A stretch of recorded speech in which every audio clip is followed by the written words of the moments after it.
की आबादी से महिलाओं को समर्पित किया गया है, जिसमें विकसित बिहार की परिकल्पना को साकार करने में महिलाओं की पूर्ण भागीदारी सुनिश्चित करने के उद्देश्य से ठोस सुझाव मांगने हेतु मुझे मौका दिया गया है। इसके लिए मैं सरकार की आभारी हूँ। महिला सशक्तिकरण की नींव मजबूत बनाने की दूरगामी सोच के तहत बालिकाओं की शिक्षा को बढ़ावा देने हेतु बिहार सरकार द्वारा शुरू किए गए साइकिल योजना, पोशाक योजना इत्यादि के सफल क्रियान्वयन के कारण पूरे बिहार में सभी जगहों पर बालिकाएं साइकिल से अपने स्कूल जाती हुई दिखाई पड़ती हैं, जो लड़कियों के प्रति बदली हुई सामाजिक सोच को दर्शाता है। बिहार में पूर्ण शराबबंदी लागू करना सरकार, खासकर माननीय मुख्यमंत्री जी की दृढ़ इच्छा शक्ति का परिणाम है। सख्ती से लागू की गई इस चमत्कारिक योजना के तहत पूरे राज्य में कानून व्यवस्था की स्थिति में सुधार के साथ साथ महिलाओं में नई जागृति एवं सुरक्षा की भावना में वृद्धि हुई है। मेरा सुझाव मुख्यतः दो पहलुओं पर है।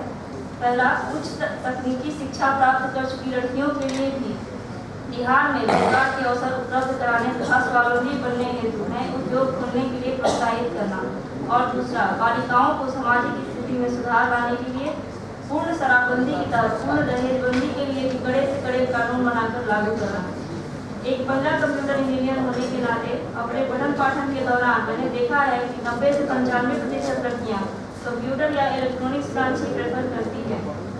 और ब्रांचें जैसे सिविल, मैकेनिकल, इलेक्ट्रिकल प्रेफर नहीं करती, परंतु कंप्यूटर या इलेक्ट्रॉनिक्स में बीटेक या डिप्लोमा की डिग्री वाली लड़कियां जो किन्हीं कारणवश बिहार से बाहर नहीं जा पाती और यहीं रहकर कुछ करना चाहती हैं, उनके लिए रोजगार के अवसर नगण्य हैं। इस कारण सरकार द्वारा घोषित लड़कियों के 35% आरक्षण का लाभ तकनीकी शिक्षा प्राप्त लड़कियां नहीं उठा पाती। अतः आग्रह है कि मुख्यमंत्री जी के 7वें निश्चय अवसर बड़े आगे बढ़े के तहत पूर्व में खोले गए या खोले जाने वाले तकनीकी संस्थानों, इंजीनियरिंग कॉलेज, पॉलिटेक्निक तथा ITI संस्थानों में गुणवत्तापूर्ण शिक्षण के लिए वैकेंसी निकाली जाए एवं शिक्षकों की नियुक्ति में लड़कियों को उनकी योग्यता अनुसार प्रेफरेंस दिया जाए। सरकार द्वारा विभिन्न कंपनियों को योग्य उम्मीदवारों की नियुक्ति के हेतु आमंत्रित किया जाए तथा उद्योग खोलने के लिए मार्गदर्शन देकर तथा आर्थिक सहायता मुहैया कराकर प्रोत्साहित किया जाए। मेरा दूसरा सुझाव है सर, सरकारी नीतियों एवं योजनाओं के सफल क्रियान्वयन से लड़कियां शिक्षित तो जरूर हुई हैं, परंतु दहेज लोभियों द्वारा शिक्षा का कोई महत्व नहीं देते हुए अभी भी मनमानी ढंग से दहेज की मांग की जा रही है। दहेज प्रथा एक अभिशाप है जो बिहार में सबसे अधिक लागू है। मध्यम वर्ग के लोग सबसे अधिक इस जहरीली प्रथा से प्रभावित हैं। आर्थिक रूप से सक्षम बनाने यानी उनके लिए रोजगार के अवसर उपलब्ध कराने से लड़कियां स्वावलंबी बनेंगी, पुरुषों पर निर्भरता में कमी आएगी। उच्च शिक्षा प्राप्त लड़कियां जिन्हें रोजगार का अवसर नहीं मिला है, उनके माता पिता को उनकी शादी के लिए इतनी जलालत होती है कि हमें अपने लड़की होने पर ग्लानि महसूस होती है। समाज के लड़कियों और लड़कों में शिक्षा के द्वारा समानता की भावना पैदा करना ही वास्तविकता में महिला सशक्तिकरण की पहचान है। यदि दहेज प्रथा जैसी जहरीली प्रथा को पूर्णतः समाप्त करने हेतु सरकारी तथा सामाजिक तौर पर प्रयास किए जाए, तभी लड़कियों को बोझ समझने की मानसिकता में कमी आएगी। हमें भी अपने लड़की होने पर गर्व महसूस होगा और अपनी गाढ़ी कमाई हमारी शिक्षा पर खर्च कर हमारे अभिभावकों को भी हमारी शादी के लिए अपनी कठिनाइयों का सामना नहीं करना पड़ेगा। दहेज की राशि जुटाने में व्यवस्था में उन्हें नारकीय कष्ट नहीं होगा। अतः मुख्यमंत्री जी एवं सरकार से सादर अनुरोध है कि पूर्ण शराबबंदी की तरह पूर्ण दहेजबंदी के लिए भी कड़े कानून बनाए जाएं तथा उन्हें सख्ती से लागू कराया जाए। लड़कियों के माता पिता दहेज से लेकर शादी में की जाने वाली लड़कियों के माता पिता से दहेज में लेकर शादी में की जाने वाली फिजूल खर्ची पर रोक लगाई जाए। शादी में खर्च की सीमा तय की जाए। जैसे शराबबंदी के कड़े कानून के कारण शराब से लोग डर रहे हैं, उसी प्रकार दहेज लोग भी दहेज मांगने से पहले 10 बार सोचें। ऐसी व्यवस्था की जरूरत है, यानी शराबबंदी के तर्ज पर दहेजबंदी जैसे बड़े कानून की आवश्यकता है। इस दिशा में मुख्यमंत्री जी विचार करें।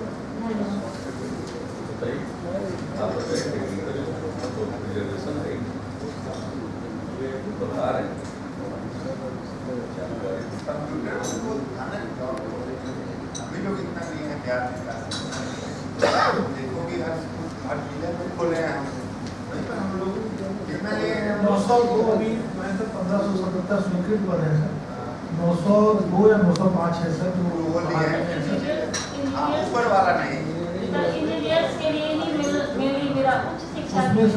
फिर कंप्यूटर में सर आईटी मैनेजर है सर, जो 38 लोग हैं। आईटी मैनेजर की निकलते हैं, लेकिन हर जिले के लिए बस एक ही पोस्ट निकलता है। तो मेरे भी कुछ फ्रेंड्स उसमें गए हैं सर इसके बाद सर जो अभी हम इंजीनियरिंग कॉलेज और पॉलिटेक्निक जी सर, और इंजीनियरिंग कॉलेज और पॉलिटेक्निक में मैंने पढ़ाया है 4 साल एज ए गेस्ट लेक्चरर, लेकिन उसकी प्राथमिकता कहीं नहीं दी जाती। सर कंप्यूटर ब्रांच में थी मैं पाटलिपुत्रा पॉलिटेक्निक में एज ए गेस्ट लेक्चरर 4 साल मैंने पढ़ाया है, लेकिन फिर भी सर उसकी प्राथमिकता नहीं दी जाती। परमानेंट जी सर, परमानेंट में नहीं उसको वेटेज नहीं सर, वो weightage sir guest as a guest lecturer मैंने पढ़ाया है। गेस्ट लेक्चर और आपके साथ जो रिक्रूटमेंट का न्याय है, जैसे कॉन्ट्रैक्ट पर जिनको रखते हैं वो आप वेटेज दे रहे हो, उसी गेस्ट लेक्चर को दीजिए, गेस्ट लेक्चर उसको सर मैंने 4 साल गेस्ट लेक्चर की क्या होता तो मिलता नहीं है। हो जाना चाहिए। बहाली के लिए जो रूल्स सब चेंज किए सर, इसमें रिटन एग्जाम का रिक्वायरमेंट नहीं है। तो मैं समझता हूँ कि बहुत जल्दी ही बड़े पैमाने पर सभी डिसिप्लिन में बहाल होगी और 35% आरक्षण तो सभी डिसिप्लिन में है, और कंप्यूटर आईटी में तो खैर कैंडिडेट्स भी ज़्यादा नहीं। नहीं तो बात है कि हम लोग जिस तरह से संविदा पर लोगों को वेटेज दे रहे हैं परमानेंट बहाली है, इस तरह से इंजीनियरिंग पॉलिटेक्निक की जगहों पर जो भी गेस्ट लेक्चर है तो उनको नहीं दे सकते तो वेटेज। सर गेस्ट लेक्चरर्स में क्या है कि उनका जो रिक्रूटमेंट होता है वो कोई सिलेक्शन प्रोसेस को नहीं होता। इसी तरह से होता है गेस्ट जो उसको पढ़ा रहे हैं सर उनका मानदेय हम लोगों ने बढ़ाया था, 1000 रुपया पढ़ाया दिया। कोई ऐसे ही कोई सड़क पर उसको उठा के तो पढ़ाते नहीं होंगे। गेस्ट लेक्चरर को सिलेक्ट करने का तो प्रोसेस हो, गेस्ट लेक्चरर ऐसे ही कोई अपने को ऑफर किया उसको ले लेते होंगे, ऐसा तो नहीं है। उनके क्वालिफिकेशन को देखी कर गेस्ट लेक्चर करते हैं। जी सर, इंटरव्यू होते हैं 6 महीने मेरे हिसाब से इस पर हम लोग विचार करेंगे। ठीक है सर। गेस्ट लेक्चरर को भी उतना ही हम लोग प्रायोरिटी दे देंगे। इन्हें वेट लिस्ट तीन लोगों पर रहा है, गेस्ट लेक्चरर गेस्ट को होस्ट में परिणत कीजिए। ठीक है, आपका जस्टिफाइड। सर कैंपस प्लेसमेंट भी यहाँ बहुत ही कम है, IIT और NIT को छोड़कर बाकी कॉलेजों में सर कैंपस प्लेसमेंट पे भी बिल्कुल ध्यान नहीं दिया जाता, और इस वजह से सर प्लेटफॉर्म ना मिलने के कारण बहुत दिक्कतें आती हैं। कई जगहों पर हो रहा है सर। अभी आ जाएगा जो प्रोसेस प्रोफेसर तो बनाए हैं, उससे लगभग क्वालिटी एजुकेशन दिखने लगेगा आने वाले 2 वर्षों पहले तो आप गेस्ट से पूछ होइए, कंपनियां उसका उपाय हम लोग करते सर BPSC का मैंने एग्जाम दिया है लेक्चरर वाला, अभी रिजल्ट अवेटेड है। 1 साल लेकिन तक होने जा रहा है, अभी रिजल्ट नहीं है। ठीक है। धन्यवाद। सुश्री अंकिता, राजा बाजार पटना, श्रम संसाधन और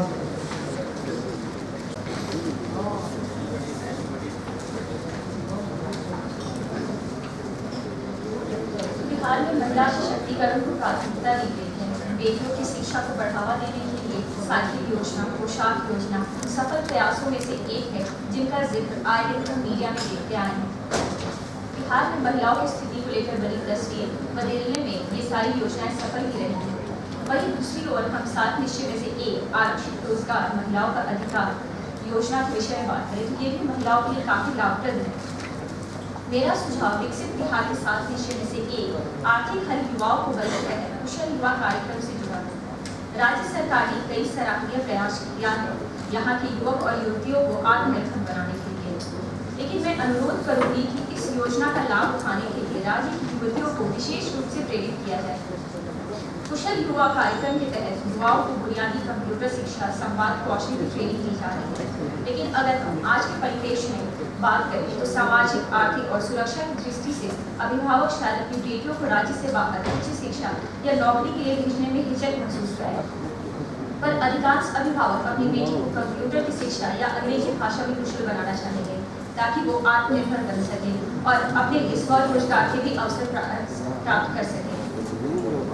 ज्ञान का उपयोग कर सके और अपना भविष्य बना सके, अपने आप को एम्पावर कर सके। 7 निश्चय के तहत ऐसी योजनाएं चलाई जा रही हैं जिसका लाभ उठाने के लिए युवाओं को प्रेरित किया जा रहा है। अगर विशेष तौर पर बिहार की बेटियों को और ज़्यादा तादाद में इस अभियान से जोड़ा जाए तो यहाँ की युवतियों को भी आत्मनिर्भर बनाया जा सकेगा और यहाँ की युवतियों को काफ़ी अच्छा स्कोप मिलेगा अपने फ्यूचर को ब्राइट करने के लिए। सरकार से अनुरोध है कि इन सारी स्कीम्स में ज़्यादा से ज़्यादा महिलाओं को, युवतियों को भी इनरोल कराया जा सके ताकि वो इसका उचित इस्तेमाल कर सके, इसका उपयोग कर सके और अपने आप को एम्पावर कर सके। ये जो युवा कार्यक्रम का प्रचार भी कर रहे हैं और सेंटर्स भी काफ़ी खुल रहे हैं।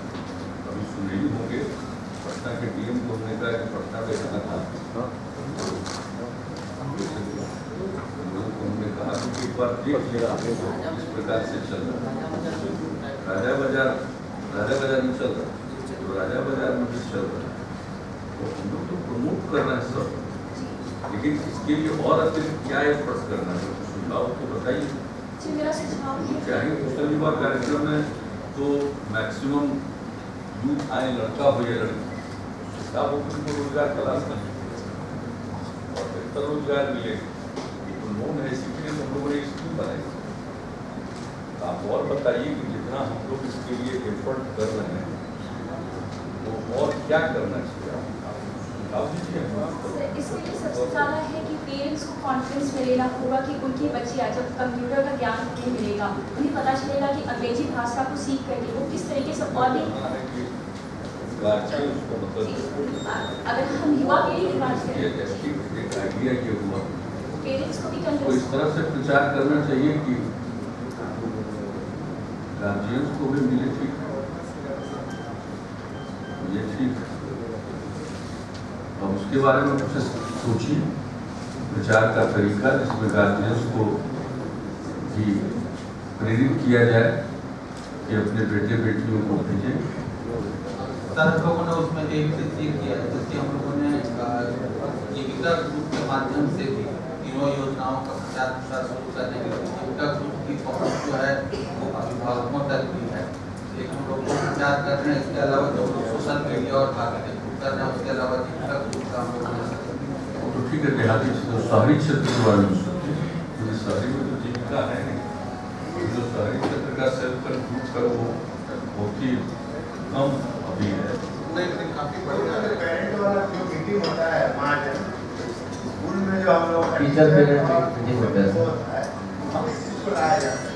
उनका गार्जियन आता है अपना उनको एजुकेट करते हैं। वो कहा जाए कि तुम्हारा कंप्यूटर और अंग्रेजी के इतना अच्छा ऑप्शन है, आपके भविष्य में ठीक है। आगे काम करें। इवन जो प्राइवेट स्कूल से उसमें भी प्राइवेट स्कूल में तक सिखाएंगे आप लोग। ठीक है।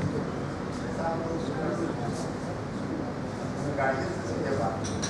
ठीक सुझाव। बस एक सर एपिसोड जो बनाया गया 13 एपिसोड्स का लेबर डिपार्टमेंट, उसमें भी इसका समावेश कुछ कर सकते हैं कि हम अभिभावक लोगों ने इसमें 2 चीज किया है सर कि एक तो हम लोगों ने जो नए विज्ञापन बनाए हैं सर उसको हम लोगों ने पेरेंट्स के हिसाब से बनाए हैं, जो टीवी पर चल रहा है और सिनेमा हॉल के माध्यम से चलेगा। दूसरा क्या है सर कि लड़कियों की एनरोलमेंट की संख्या भी और जो एक्चुअल एडमिशन है उसकी संख्या सर ग्रेजुअली बढ़ रही है। अभी जैसे लास्ट सर हमारा जो 1 अप्रैल को बैच शुरू हुआ है, उस बैच में लड़कियों का प्रतिशत 38% है और ओवरऑल सर अगर हम 15 दिसंबर से देखें तो अभी तक हमारा 32.5% महिलाएं लड़कियां हैं केवल। तो लड़कियों का परसेंटेज सर ग्रेजुअली बढ़ रहा है। 15 दिसंबर वाले बैच में 20% था, उससे लेकर लगातार बढ़ रहा है। हर बैच में लड़कियों की संख्या बढ़ती जा रही है, तो वैसे भी बढ़ रहा है सर। और ये जो हम लोग इनका सुझाव ठीक है, पेरेंट्स के पास पहुंचे से एक जो चीफ सेक्रेटरी कह रहे हैं वो ठीक रहेगा। ठीक है सर। कॉलेजेस में गवर्नमेंट स्कूल के अलावा प्राइवेट स्कूल में कंपेयर चलाएंगे, तो फिर चला गार्जियंस के बीच में ये बात चाहिए क्या मैं सर अगर +2 पे हम कुशल युवा कार्यक्रम ही चला दें स्कूल में तो वो भी अच्छा रहेगा। स्कूल सिस्टम में मत सिस्टम में मतलब ठीक है, +2 के बाद ले जाए ये बच्चों को कुशल वर्क देते हैं, कौशल विकास केंद्र में लाकर वो ये ट्रेनिंग देने का अलग से हिस्सा कर लीजिए, वो अच्छी बात है। लेकिन कॉलेज में ठीक है। जैसे आपके हर स्कूल में नहीं चलता, ठीक है सर, ये तो एक सेपरेट सिस्टम पे ही चलेगा। तो अलग से करवाएं। सभी स्कूल के बच्चों को वहाँ भेज करके कराएंगे, वही अच्छा है। आप बात कर लेते हैं। अच्छा एक चीज और है सर उसमें कि एज लिमिट भी बढ़ाने की जरूरत है सर 25 वाला। एक प्रस्ताव हमने भेजा था सर, लेकिन कहा गया कि उसको पहले मिशन में डिस्कस कर दीजिए। तो 7 तारीख को सर क्या है इस बैठक में डिस्कस करते हैं सर, इसी की बैठक है 7 तारीख को सर। उसमें के 3 प्रस्ताव आए हैं, उसको युवा कार्यक्रम का प्रचार युवा और कार्यक्रम स्कूलों में करवा देते हैं। ठीक, थैंक यू। आप राजा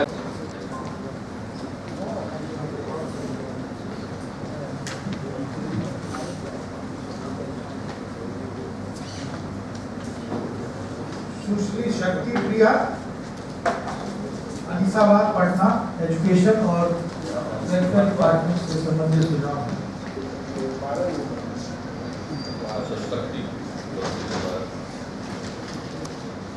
नमस्कार सर, मेरा नाम शक्ति और मैं अभी डेटेड इंटरनेशनल स्कूल में एज इंग्लिश टीचर काम कर रही हूँ। सर मेरा सुझाव यह है कि जैसे कि हम सभी जानते हैं कि इम्पोर्टेंस ऑफ एजुकेशन, चाहे वो बॉय हो चाहे गर्ल चाइल्ड हो, एजुकेशन का इम्पोर्टेंस बहुत इंपॉर्टेंट है। जब भी अगर हम डेवलपमेंट की बात करते हैं, अगर हम एक विकसित देश या राज्य की बात करते हैं, वहाँ पे इम्पोर्टेंस बहुत इंपॉर्टेंट रोल प्ले करता है, खासकर महिला का शिक्षित होना, चाहे वो घर हो, समाज हो या कहीं पे भी। एक सभ्य समाज की नींव महिला, शिक्षित महिला रखती है। लेकिन अब सरकार भी बहुत प्रयास कर रही है कि वो महिलाओं को शिक्षित सशक्त बनाए। तमाम प्रयासों के बावजूद कहीं ना कहीं अभी भी ऐसी बाधाएं हैं जो महिलाओं को संपूर्ण सशक्त और शिक्षित होने में रोकती है। मेरा बाधा बहुत ही छोटा है, लेकिन अगर सही मायने में देखा जाए तो ये बहुत ज़्यादा इफेक्ट डालता है। विवाह ऐसे अभी आजकल के इसमें माँ बाप, कई ऐसे माँ बाप हैं जो सोचते हैं कि लड़कियों को ज़्यादा पढ़ाई से अच्छा है कि उनकी अच्छे घर में विवाह कर दी जाए, जिसकी वजह से उनको अपनी पढ़ाई पूरी करने का मौका नहीं मिल पाता है। तो जिस तरीके से सरकार ने एक लॉ बनाया है कि 18 साल से कम उम्र की लड़कियों की शादी नहीं हो सकती, वैसे ही सरकार से निवेदन है कि वो ऐसा लॉ भी लाए कि लड़कियों की जब तक पढ़ाई कंप्लीट ना हो उनकी शादी करना हो।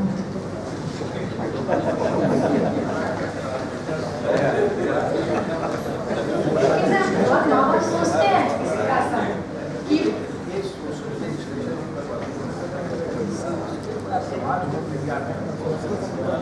अभी भी माँ बाप सोचते हैं अच्छा रिश्ता में तो लड़की की शादी कर देते और उनको अपनी पढ़ाई पूरी करने का मौका नहीं मिल पाता।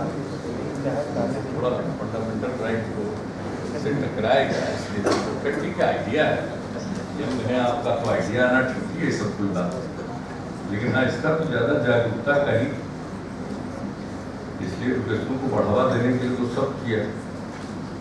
लड़की के लिए साइकिल योजना के पहले कितना कम लड़की क्लास 9 में, आज संख्या तो बढ़ गई है 5-6 गुना बढ़ गई।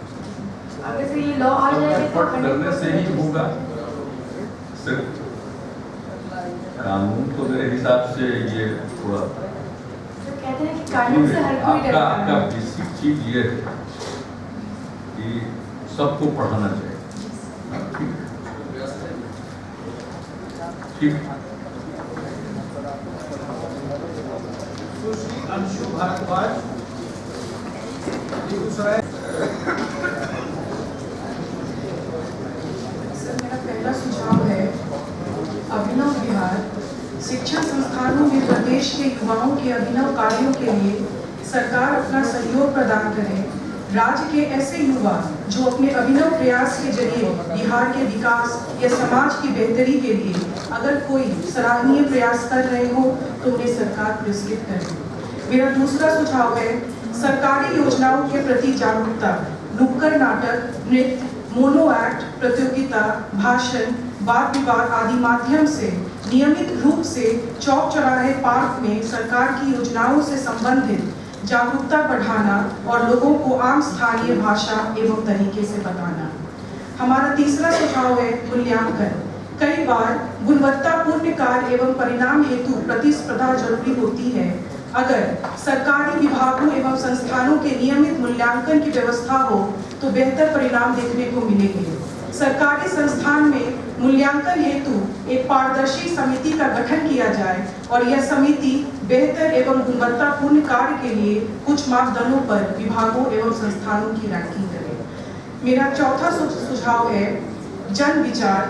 सरकार अपने कार्यों का परिणाम जानने हेतु नियमित रूप से जनता का विचार जानने के लिए एक सुदृढ़ प्रणाली का गठन करें जिसके जरिए लोग अपनी बात सरकार तक पहुंचा सकें। यह प्रणाली ऑनलाइन भी शुरू की जा सकती है। एक ऐसा प्लेटफॉर्म तैयार हो जिसके जरिए अपनी बात ईमेल या ऑनलाइन मैसेज के जरिए राज्यवासी सरकार में शीर्ष स्तर तक अपनी बात पहुंचा सकें।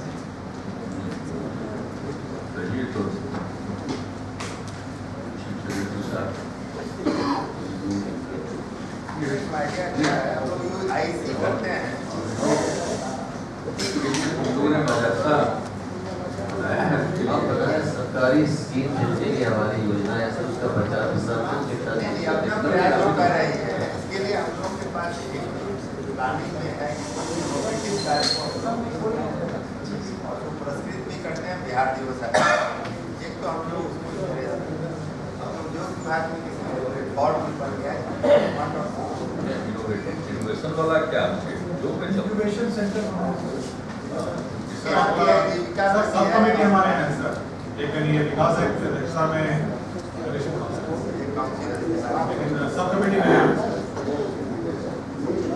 हवा देने के लिए और उसको वाइडन करने के लिए तो आपके डिपार्टमेंट में मेरे सर सब कमेटी नीचे प्रस्ताव आते हैं, फाइनेंस स्क्रूटनी होती है, फिर ये मेन कमेटी को जाता है। अच्छा काम किया, इनोवेटिव काम किया, वो अप्रूव करता है तो आप लोग उसको देखते हैं। जैसे कुछ पिछले लोकसभा में आए थे सर, तो हम लोगों ने उसमें से 4 अभी इनसे डायलॉग तो ये सर आप बताइए। जिनका में बहुत बड़ा है हमारा, जिनका का इनोवेशन वाला भाई और कुछ सपोर्ट करते हो, वो बताओ क्या है काफी बड़ा है। उन्होंने 2 बार से बिहार इनोवेशन फोरम किया है और जिसमें बिहार के अंदर से प्लस बाहर बिहार के बाहर पूरे देश में जो इनोवेशन है एग्रो सेक्टर में किए जा रहे हैं, सेक्टर में किए जा रहे हैं, उन सबको इकट्ठा किया है और उनमें से कई सारे के साथ से तालमेल करके और पार्टनरशिप में काम भी हो रहा है और कुछ को हम लोगों ने प्रोत्साहित किया है, कुछ को सर हम लोगों ने आइडेंटिफाई करके राज्य नॉमिनेशन काउंसिल को दे दिया है। साइंस एंड टेक्नोलॉजी में भी सर एक है इनोवेशन के लिए काउंसिल, बिहार काउंसिल और साइंस एंड टेक्नोलॉजी बीसीएस की, उसमें जो भी साइंस से रिलेटेड सब्जेक्ट के लिए कुछ लगते हैं वहाँ पर प्रोफेसर लोग को इवैल्यूएट करके जो उसको प्रिंसिपल को सही पाती है तो उसको बना सही डिपार्टमेंट को इनोवेशन के लिए तो किया जा रहा पड़ा, लेकिन इसके अलावा आपको कोई और जैसे नुक्कड़ नाटक के जरिए जैसे लोग अगर इनोवेशन के बाद जो गवर्नमेंट स्कीम से उसके साक्षरता का इतना बड़ा अभियान, बिहार में हम लोग शौचालय बना रहे हैं पूरे, सबके उस चीज को लगाए हैं और इतना बड़ा मानव से सबका सब शराबती का पैसे लागू करने के पहले जो 2015-16 से शुरू करके अप्रैल 2016 से लागू, उसके पहले जबरदस्त कंप्लेंट चला, 25,000 जगह पर नुक्कड़ नाटक वगैरह कंप्लेंट चला। ये शराबबंदी के पक्ष में जितने भी ये कोई बाहर से नहीं बनाया, लोगों ने खुद बनाया, हमारे गला जाता है तो सब जगह ये इस बार भी जो कंपेन चला है मानव श्रृंखला के बाद 22 मार्च, उसमें भी बड़े पैमाने पर तो डिफरेंट चीज़ों के लिए सोशल इश्यूज तो कराया जाता है। सरकारी स्कीम की जानकारी भी देते हैं, जितनी योजनाएं चल रही हैं जानकारी उसका एक छोटा है, ऐसा व्यापक कोई जागरूकता पैदा चाहे वो शराबबंदी का हो, सोशल इम्प्लीमेंटेशन उसके लिए तो हम लोग करवाते हैं, लेकिन सरकार के स्कीम का इस तरह से नहीं पता जाता कि सरकार के हर स्कीम के बारे में पता नहीं उसको उतना ट्रैक्शन होगा या नहीं। चार की लड़की साइकिल चलाने लगी, हमारा आपके दिमाग में कुछ है जनरल हम लोग करते हैं कुछ है कि इस कार्यक्रम में होना चाहिए, इसमें ऐसा होना चाहिए। सर जैसे हमारा है ना कि जैसे हमारी चीज़ें लिफ्ट होती जा रही है, जैसे हम लोग भगवान को पूछते हैं, भगवान को पूछते हैं, तो उनको जैसे हेरिटेज जितने अलग हेरिटेजेस है, अभी तक बिहार में शायद 6000 जगह हम लोगों ने खोज निकाला है जहाँ पे लोग जानते ही नहीं कि यहाँ पे मान लीजिए पार्वती हैं, बट उन्हें हम विष्णु के रूप में पूजा करते हैं। तो एक हेरिटेज सोसाइटी को भी, हेरिटेज जो हमारा है उसको भी अगर हम नुक्कड़ नाटक के जरिए अगर लोगों तक पहुँचाएं, हमारे पास एक विरासत हम खा सकते हैं, बहुत कर रहा है। हम लोग बहुत सारा जगह वैसा आगे ला रहे हैं, वो कम लोग ना और कुछ जगह सब जा थोड़ा कोई स्पेसिफिक मुझे बताइए, मैं गौर करें, क्योंकि आपका जो आइडिया है वो उसी से मिलता जुलता प्रयास हो रहा है, लेकिन उसको और बेहतर करने के लिए आपको सुझाव पर प्रधान सचिव शिक्षा आपसे थोड़ा अलग, ठीक है सर, अलग से बात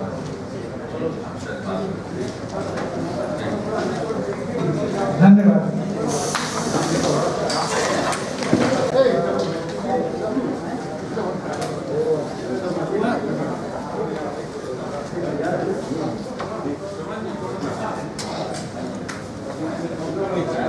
Thank you.